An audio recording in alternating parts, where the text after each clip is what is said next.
Olá, estudante! Sou o professor Marco Nunes, do Nerd Cursos Biologia. Nas aulas anteriores, estudamos os carboidratos. Nesta aula, trataremos sobre outro tipo de compostos orgânicos, os lipídios. Os lipídios, juntamente com as proteínas, carboidratos e ácidos nucleicos, são compostos orgânicos presentes nos seres vivos. Depois das proteínas, os lipídios são as substâncias orgânicas mais abundantes. Do ponto de vista químico, os lipídios são compostos orgânicos insolúveis em água, mas solúveis em solventes orgânicos, como álcool, éter e cloroforme. Nas moléculas lipídicas, ocorrem os elementos carbono, hidrogênio e oxigênio. Em alguns tipos de lipídios, pode ocorrer o elemento fósforo, como ocorre nos fosfolipídios das membranas celulares. O termo lipídio é genérico e agrupa vários tipos: os glicerídeos, os fosfolipídios, os cerídeos, os esterídeos e os lipídios carotenoides. Vamos lá, estudar cada um deles. Vou começar pelos lipídios mais abundantes na maioria dos seres vivos, os glicerídeos. Eles são lipídios formados pela ligação de um álcool de 3 carbonos, o glicerol, a uma ou mais cadeias de ácidos graxos. Os ácidos graxos dos glicerídeos podem ser saturados ou insaturados. Saturados quando na cadeia carbônica só há simples ligações, e insaturados quando há duplas ligações entre os átomos de carbono da cadeia. A formação dos glicerídeos ocorre através da ligação do grupo funcional hidroxila do álcool com a carboxila do ácido graxo. Esta ligação ocorre por reação de síntese por desidratação, pois ocorre a liberação de moléculas de água. A ligação entre o álcool e o ácido graxo é uma ligação covalente, chamada ligação éster. Para facilitar suas anotações, você pode representar um glicerídeo desta forma. Bem mais fácil, né? Só um detalhe.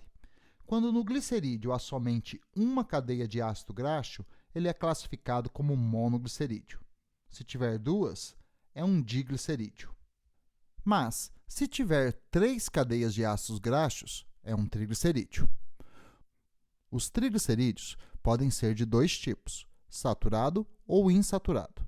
Já expliquei a diferença entre eles, mas vou reforçar.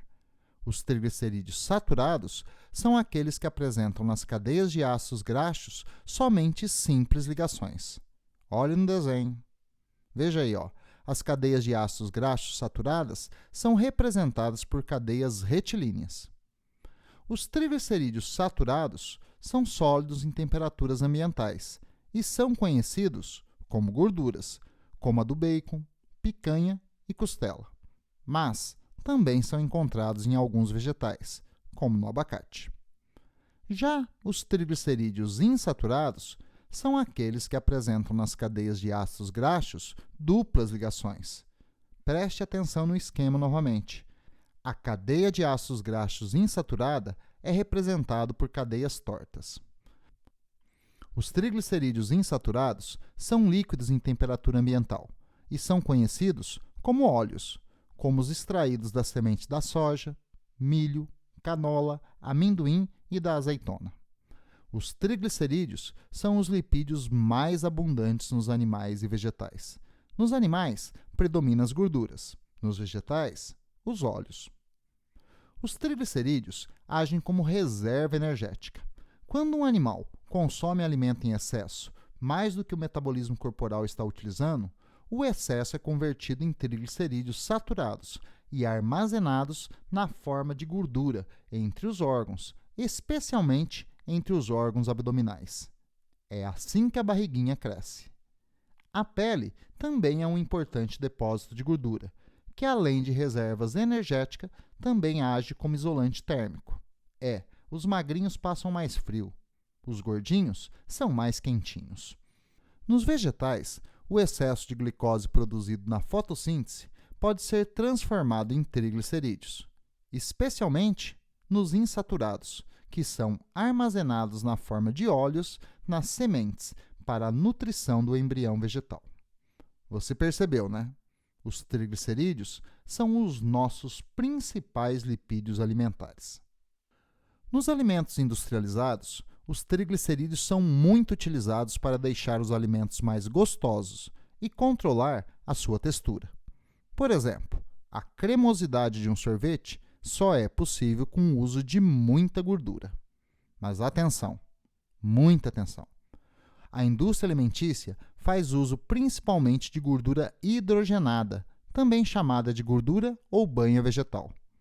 Esta gordura é produzida a partir do aquecimento e hidrogenação de óleos vegetais. O aquecimento quebra a dupla ligação do óleo. A hidrogenação impede que as duplas ligações se refaçam após o resfriamento. Veja se ficou claro. Este processo transforma óleos vegetais líquidos em gordura vegetal sólida. O consumo alimentar desse tipo de triglicerídeo e o seu armazenamento no corpo contribui para a obesidade, o que pode sobrecarregar o coração, causando problemas cardíacos. Outro tipo de triglicerídeo, utilizado por muito tempo na indústria alimentícia, foi a gordura trans. A gordura trans é uma mistura de triglicerídeos saturados e insaturados, onde parte dos triglicerídeos insaturados na forma cis são convertidas intencionalmente na forma trans. A gordura trans melhora o gosto dos alimentos, sua textura e aumenta sua durabilidade. Mas há um problema. Seu consumo está relacionado com o aumento de peso, pois após ser consumido, tende a ser armazenado no corpo e é mais dificilmente utilizado pelo metabolismo. Atualmente, o consumidor vem sendo orientado a reduzir o consumo de alimento com gorduras trans. A partir de 2020, seu uso será proibido nos alimentos industrializados produzidos no Brasil. Agora, vamos a outro tipo de lipídio, os fosfolipídios. Eles são triglicerídeos modificados. São formados pela ligação do glicerol, o mesmo álcool dos glicerídeos, a duas cadeias de ácidos graxos e a um grupo fosfato. A parte da molécula que tem o grupo fosfato é chamada de cabeça. O fosfato é polar, carregado negativamente, então é hidrofílico, ou seja, tem afinidade com a água. O glicerol e as duas cadeias de ácidos graxos são chamados de cauda. Elas são apolares, então hidrofóbicas, ou seja, as caudas não têm afinidade com a água. Moléculas com partes hidrofílicas e hidrofóbicas são classificadas como anfipáticas ou anfifílicas. Os fosfolipídios são um dos principais lipídios das membranas celulares. Você se lembra, né? As membranas têm constituição química lipoproteica. Como os fosfolipídios das membranas são moléculas anfipáticas, em água, uma parte das moléculas, as cabeças polares, se orientam para a água, que também é polar, e as caudas apolares se orientam para outras caudas apolares. É polar com polar e apolar com apolar. Por isso, as membranas celulares se organizam na forma de uma bicamada lipídica. Esta organização faz com que a bicamada lipídica das membranas controle o que entra e o que sai por ela. Como os fosfolipídios são predominantemente apolares, por elas só passam pequenas partículas também apolares. Já as substâncias polares são barradas pela bicamada lipídica. Como os fosfolipídios da membrana são insaturados, eles são líquidos, e a bicamada lipídica das membranas celulares é fluida, ou seja, algo parecido com um líquido. A natureza fluida facilita a passagem de substâncias. Se ela fosse sólida, isso seria muito mais difícil. Outra classe de lipídios são os cerídeos, ou também chamado de ceras. Do ponto de vista químico, um cerídeo é uma molécula orgânica formada pela união de um álcool de cadeia aberta e longa, ligado a ácidos graxos. Nos animais, são exemplos de cerídeos: a cera da colmeia das abelhas, a cera do ouvido, também chamada de cerume. Nos vegetais, há a cera da cutícula das folhas. A cutícula é vista em um dos lados da folha, o mais brilhante, aquele que é voltado para o Sol. As ceras servem como uma camada protetora impermeabilizante. Já os esterídeos são lipídios derivados do colesterol. O colesterol é uma molécula anfipática, pois tem uma parte polar hidrofílica e outra parte apolar hidrofóbica. O colesterol é um dos componentes das membranas celulares das células animais. Nela, o colesterol diminui a fluidez dos fosfolipídios na membrana, estabilizando sua estrutura. Vou repetir, para você não esquecer. O colesterol é encontrado na membrana das células animais, sendo ausente na membrana dos outros tipos celulares. Ok? No corpo dos animais, o colesterol pode ser modificado pelo metabolismo em várias outras substâncias esteroides. Veja alguns exemplos. O colesterol é modificado em testosterona, o hormônio masculinizante, que induz a formação da genitália masculina durante o desenvolvimento embrionário. As mudanças no corpo masculino na transição infância-adolescência para a fase adulta. O colesterol é modificado em estrogênio, o hormônio feminilizante, que induz as mudanças do corpo infantil em um corpo de uma mulher adulta e participa da regulação do ciclo uterino. O colesterol é modificado em progesterona, hormônio feminino, que também participa da regulação do ciclo uterino, especialmente durante a gravidez. É modificado em cortisol, hormônio relacionado ao estresse de longo prazo, como manter seu corpo em atividade nessa jornada de estudos para o Enem, que dura vários meses, quando você dorme pouco, estuda muito e tem um pouco tempo para relaxar.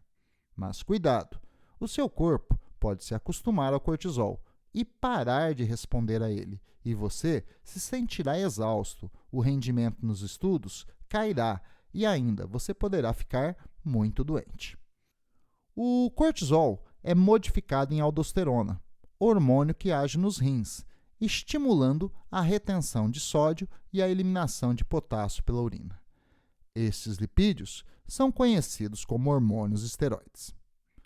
O colesterol também é utilizado para a síntese de vitamina D, que estimula a absorção de cálcio pelos ossos.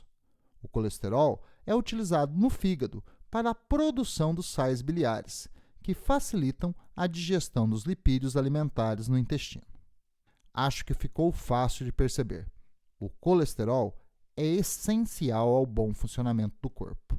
Mas, por que ele tem essa faminha de mal, de prejudicial à saúde? Vou explicar. O nosso corpo é capaz de produzir a maior parte do colesterol que precisa. É uma produção endógena, ou seja, própria, interna. Ela ocorre no fígado. Então, a alimentação precisa fornecer somente uma pequena parcela do colesterol que precisamos. Ele é obtido com o consumo de alimentos de origem animal, e é aí que começa o problema. Consumimos muito esse tipo de alimento. O colesterol está na manteiga, nos ovos, nas carnes bovina, suína, de frangos, de peixes e nas vísceras animais, nos frutos do mar, no leite, queijos e iogurtes, nas massas de bolos, biscoitos e do macarrão, pois normalmente são feitas com ovos e leite. A maioria de nós come muito alimento de origem animal, todos os dias. Portanto, ingerimos muito colesterol. Ao entrar no corpo, o colesterol é armazenado no fígado, onde o excesso é ligado a proteínas, formando lipoproteínas de transporte de colesterol, como LDL, que significa lipoproteína de baixa densidade. O LDL transporta o colesterol do fígado para várias partes do corpo, aonde ele é necessário. Mas parte do colesterol acaba se acumulando na parede dos vasos sanguíneos, onde pode endurecer os vasos e provocar um processo inflamatório, que o danifica, diminui seu diâmetro, dificultando a passagem de sangue, estimulando a formação de coágulos. Este processo é chamado aterosclerose. Ele potencializa os riscos de infartos e de acidentes vasculares cerebrais. Por aumentar os riscos à saúde, o LDL é conhecido como colesterol ruim. Para combater o acúmulo de colesterol nos vasos, é recomendado ajustar a dieta, diminuindo o consumo de alimentos de origem animal, substituindo-os por alimentos de origem vegetal. Trocar a manteiga por margarina, diminuir o consumo de bebidas lácteas, aumentando o consumo de sucos e frutas, diminuir o consumo de carnes, uma importante fonte de proteínas, por vários cereais. Também é recomendado aumentar o consumo de alimentos ricos em fibras vegetais, pois elas dificultam a absorção do colesterol no intestino. Com o ajuste da dieta, o colesterol armazenado no fígado tende a diminuir e os estoques distribuídos pelo corpo são reenviados ao fígado, ligado a uma proteína de transporte do tipo HDL, a abreviação para lipoproteína de alta densidade. Como o HDL tira o colesterol dos vasos, ele contribui para a saúde vascular. Por isso, o HDL é conhecido como colesterol bom. No monitoramento do LDL e HDL sanguíneo, é esperado, com a mudança dos hábitos alimentares, o aumento do HDL e a diminuição do LDL, o que é muito bom para a saúde. E para terminar esta aula sobre os lipídios, só faltam os carotenoides. Eles são lipídios pigmentados, ou seja, coloridos, de cor amarela, alaranjada e vermelha. Agem nos vegetais como pigmentos fotossintéticos, auxiliando na fotossíntese. Nos vegetais, os carotenoides, como o beta-caroteno, abundante nos vegetais de cor laranja, é convertido em vitamina A e usado pelos animais para a produção de pigmentos visuais que favorecem a visão. Bom, turminha, aula de lipídios concluída, bem detalhada para quem gosta de estudar. Na próxima aula de bioquímica, o assunto será os ácidos nucleicos. Até mais!